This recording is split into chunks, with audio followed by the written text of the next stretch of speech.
Hey guys, and welcome back to the BSofSociety. So let's finish talking about SF capture in Girls Frontline.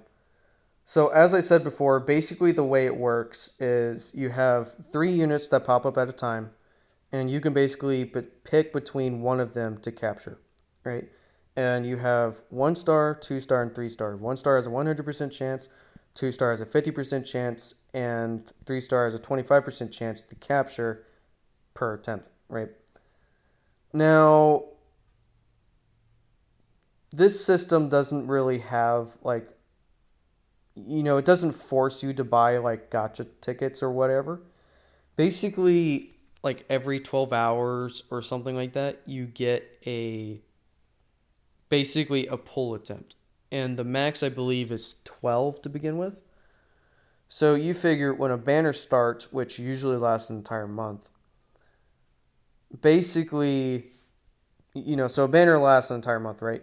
Basically, you can start off with 12 pulls, and every 12 hours or so, you get another pull, right?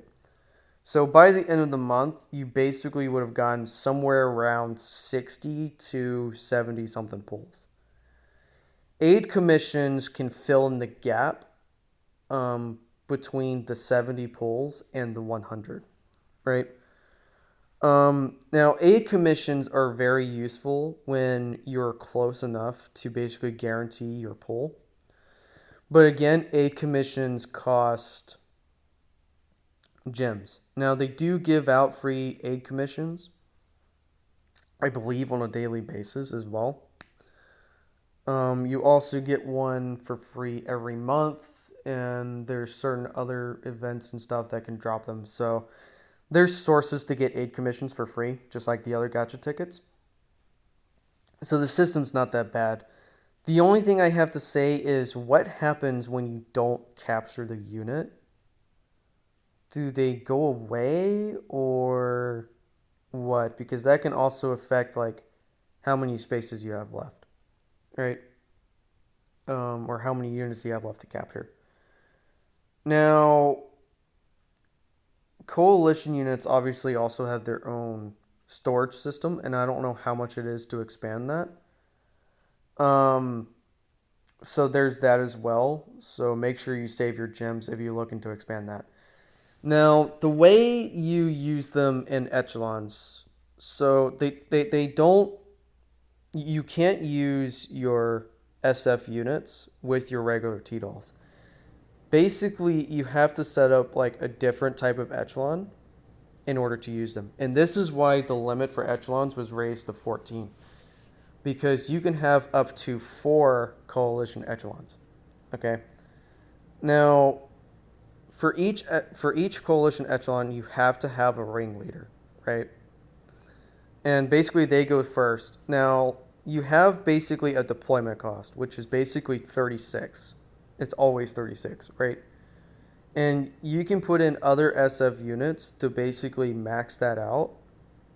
And what a lot of people will usually do is they'll usually use like the manticores or whatever, which cost 10 each. The SF leader, the ringleader, usually costs 10 as well. And you basically have enough to put in like one more smaller unit, right? That's generally the setup for echelon or for a coalition echelon. Now, from what I've read online, their ammo and MRE count basically is 360 for both. So they are very costly to use in normal missions and can be a pain to level up. Now, for their combat reports that I mentioned in the ferry video, they don't use the same combat reports. This is basically one of those cases where developers make new stuff just to make new stuff. The SF units use their own combat reports, which you get through their own combat simulator. Now, the way the combat simulator works is basically you get given level 100 T-dolls, and you have to complete those missions within a certain amount of time. They all cost 3 sim energy of the SF sim energy, not your old sim energy, right? So you can do these together with your old sims. But again, you're basically using stuff that they made just to make new stuff. Dummy linking does not work the same way as it does with regular T-dolls. You have to get the duplicates in order to dummy link them. Now, I don't think ringleaders actually get like a dummy like you do with regular T-dolls. They just get more stats. And then you move on to increasing their star level, which basically has like the same kind of level requirement system that fairies and T-dolls do. And this is what allows you to basically increase their overall stats, just like you do with regular T-dolls. And once you get them maxed out, pretty much they become a powerhouse if you have the right units. The heavy units that people like to use, I think are called like manticores or whatever, and they have a lot of strength and they're armored. So, these teams can be pretty useful. Now, keep in mind, coalition units cannot be deployed on every mission, and some of them will limit how much you can send. Most missions are basically always 4 because that's the maximum you can hold. And some missions don't let you bring them in at all. So it's important to keep in mind which missions allow you to use them, so that way you can properly level them up if you wish to level them up through normal missions instead of using combat sims.